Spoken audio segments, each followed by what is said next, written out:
নমস্কার, গ্রামীণ কৃষি শিল্প সমাচার পেজে আপনারা যেমন বরাবরই চোখ রাখেন, আজও চোখ রাখুন। দেখতে থাকুন যে কাকদ্বীপ বিধানসভার বিধায়ক এই মুহূর্তে যিনি আমাদের ক্যামেরার মুখোমুখি, যে কর্মসূচি আগামী দিনে কি কর্মসূচি নেওয়া হয়েছে। দীপঙ্কর জেনা মহাশয় কাকদ্বীপ বিধানসভার বিধায়ক, তিনি পরিষ্কার জানিয়ে দিয়েছে যে যে সমস্ত কর্মসূচি নেওয়া হয়েছে অর্থাৎ কাকদ্বীপ বিধানসভাতে, বিশেষ করে সংকল্প যাত্রায় যেভাবে কথা দেওয়া হয়েছিল সেই কথাতে তিনি কিন্তু রাখতে চলেছেন।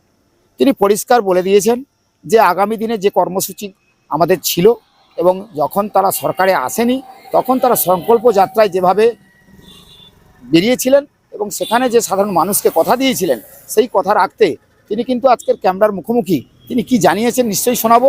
তবে হ্যাঁ, নিকাশি ব্যবস্থা নিয়ে যে সমস্যা, সেই নিকাশি ব্যবস্থার কথাও কিন্তু আমরা ওনাকে প্রশ্ন করলে উনি কিন্তু তার ব্যবস্থা করবেন বলে জানিয়েছেন।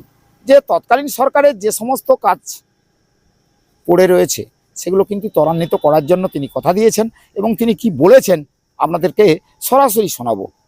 Guinness World Record holder UCMAS abacus.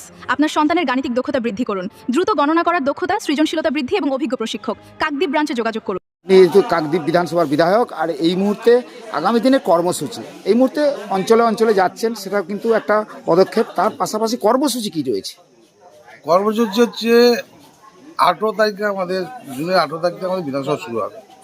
তার আগে আমি এলাকা পরিদর্শন করে যেখানে যেখানে মানুষের যে ডেভেলপমেন্ট করা দরকার বা কোথাও নদী বাউন্ডারি ভেঙে যাচ্ছে, ঝাঁপের সম্ভাবনা আছে বা কোনো সুইচ গেট বা জল নিকাশি ঠিক নেই, সেগুলো আমি আমার কার্যকর্তাদের সঙ্গে এবং এলাকার মানুষদের সঙ্গে যোগাযোগ করে নিজে পরিদর্শন করে দেখে এবং অঞ্চল অনুযায়ী বৈঠক করে তাদের কাছ থেকে রিপোর্ট নিয়ে আমি যেগুলো বলতে পারি বিধানসভাতে, সেই জন্য আমি প্রত্যেকটা অঞ্চলে ভিজিট করছি।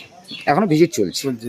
আজকে একটা এডিএমের মিটিং আছে কলকাতায় 11:30, আমি এই জন্য বেরিয়ে যাচ্ছি। আগামী দিনে আমার আবার এইরকম 4-3টে অঞ্চলের বৈঠক আছে, যাব এলাকায় ঘুরে। আমি 18 তারিখের মধ্যে এগুলো সব কমপ্লিট করব। যেমন হসপিটাল করে নিয়েছি, ইরিগেশন করেছি দপ্তর, আর পিএইচডি যাবো, এরকম সব ডিপার্টমেন্টগুলো সব যে যে কাজগুলো পেন্ডিং আছে সেগুলো দেখবো। এবং যেগুলো নতুন আগামী দিনে করতে হবে, কীভাবে করতে হবে, এবং জল জীবন মিশনের মধ্যে যেগুলো পাইপলাইন পাতা হয়েছে জল যায়নি, সেগুলো যাতে জল চালু হয় তার ব্যবস্থা করতেছি। একাধিক জায়গায় নিষ্কাশনী ব্যবস্থা কিন্তু এই মুহূর্তে খুব খারাপ, জানি। ওই জন্য সেগুলো এখন একদিনে তো সব করা যাবে না, একদম নোটিং করা হচ্ছে। পরপর সেগুলো মানুষের জন্য আমরা করবো। আগামী দিন যে কথাগুলো দিয়ে এসেছি ভোটের পরকালে প্রচারের সময় বলেছি, সব কাজই হবে। দেখতে পেলে আমাদের চিফ মিনিস্টার একের পর এক যেগুলো আমাদের সংকল্পপত্র করেছিলাম, আপনাদের বাড়িতে বাড়িতে দিয়েছিলাম, সেগুলো কিন্তু সব শুরু হয়ে যাচ্ছে। কিন্তু এক একটা আপনি দেখে নিন, খবরের মাধ্যমে দেখুন, সেগুলো সব পাবেন। যে আমাদের চিফ মিনিস্টার যা যা শর্ত, আমাদের পার্টি ভারতীয় জনতা পার্টি যে শর্তগুলো দিয়েছিল আমরা পশ্চিমবঙ্গ সরকারে এলে যে যে কাজগুলো করবো বা সংকল্প করেছিলাম, এক একটা শুরু করে দিয়েছি।